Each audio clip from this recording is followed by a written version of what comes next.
Let's talk about that voice in your head. You know the one. It's the narrator that takes a perfectly fine day and somehow twists the story into a reason to be unhappy or stressed out. Well, today we're going to give that voice a name, and more importantly, figure out what to do about it. See, it all comes down to these really basic human fears, right? I don't want to fail, I don't want people to dislike me, I don't want to get hurt. That voice in your head isn't some bug in your system, it's actually supposed to be a defense mechanism, trying to protect you from all this stuff. The trouble starts when that bodyguard goes into overdrive. And there's actually a word for this, from Japanese, Mōnen. It's that runaway inner monologue. Think of it less as you and more as a process. A natural system that's just become way too sensitive, constantly spinning up these worst-case scenarios to keep you safe. Okay, so let's get into it. The goal here is not to declare war on this voice. Trying to just force it into silence, that pretty much never works. Instead, we're going to learn how to change our relationship to it. And this is the absolute core of the whole thing. We're not aiming for some Zen-like, perfectly empty mind. That's not realistic. The real goal is to get to a place where that voice can be there, but it just doesn't have the power to knock you over anymore. It's like you can't stop the waves, but you can learn how to surf. So how do we do that? Well, the very first, most critical step is learning to see the gap. The gap between what actually happened and the wild story your mind instantly creates about it. And this slide says it all, right? This is Mōnen in action. The reality, the fact, is so simple. A colleague took a while to text back, or you made one mistake at work. But Mōnen, it grabs that tiny little fact and builds a whole Hollywood disaster movie around it. A story about how you're hated, you're a failure, and everything is ruined. This is exactly why something as simple as pulling out your phone and just writing 2 columns, facts, and story, is so incredibly powerful. See, Mōnen loves it when everything's a jumbled, confusing mess in your head. The second you drag it out into the light and pin it down on paper, its power just starts to evaporate. All right, so once we can see that difference between reality and the story, we can start to get tactical. We can start using a few specific tools. Think of these like 5 prescriptions you can keep in your mental toolkit for when Mōnen shows up. Tool number 1 is a game changer. Labeling. The very moment you feel that familiar, anxious spiral begin, you just say to yourself, okay, that's Mōnen.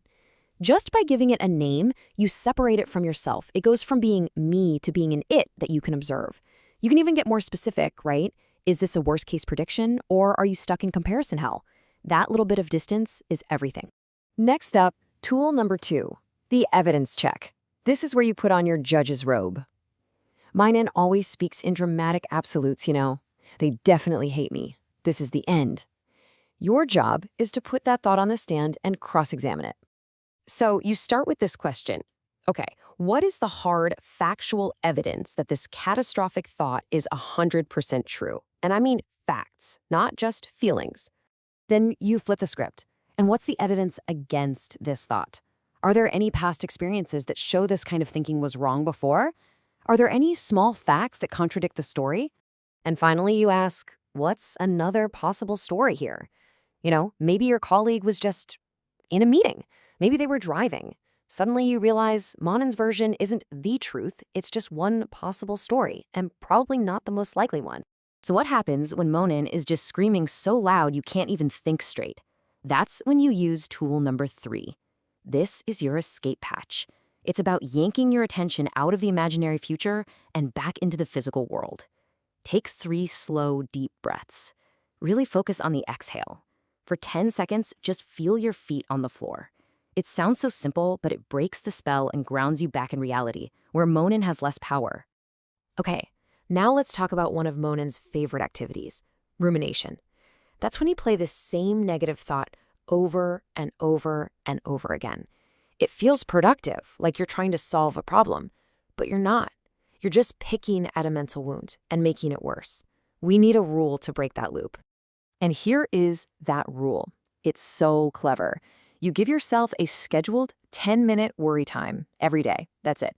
If a worry pops up at 10 a.m., you tell it, nope, not now, I'll get to you at 6 p.m. during my official worry time.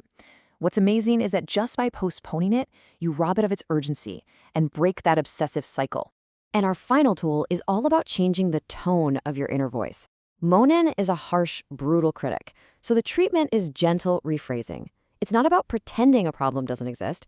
It's about shifting from a voice of attack to one of support, like how you talk to a good friend. Instead of, I'm such a failure, it's, a single failure doesn't define my worth. This isn't being soft, it's just being smart.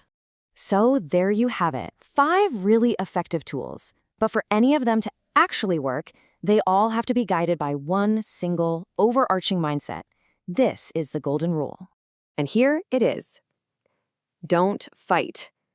Trying to wrestle a thought out of your head is like trying to hold a beach ball underwater. The harder you push it down, the more violently it's going to pop back up later. The real secret here is to just stop fighting. The practice is to simply notice the thought. Oh, hey, there's that self-criticism story again. And then just let it be, without arguing with it or believing it or feeding it any more attention. Imagine you're just sitting on a hill watching clouds drift by. You see them, you might even name them, but you just let them float on by. All right, I know we've covered a lot of ground, so let's boil it all down into a really simple 3-step emergency plan you can use anytime, starting right now. This is it. When that voice starts up, just remember this. 1, label it. Ah, that's Mōnen. Create that distance. 2, question it. What's the actual evidence here? Challenge its power. And 3, breathe. Just take 3 deep breaths to bring yourself back to the present moment. Label, question, breathe. And look, this isn't a magic pill. It's a practice, like going to the gym for your mind. But if you do this consistently, you will literally start to rewire your brain's default habits. You'll spend less and less time lost in those negative stories, and you'll bring a genuine sense of quiet and calm to your mind. So I'll leave you with this to think about.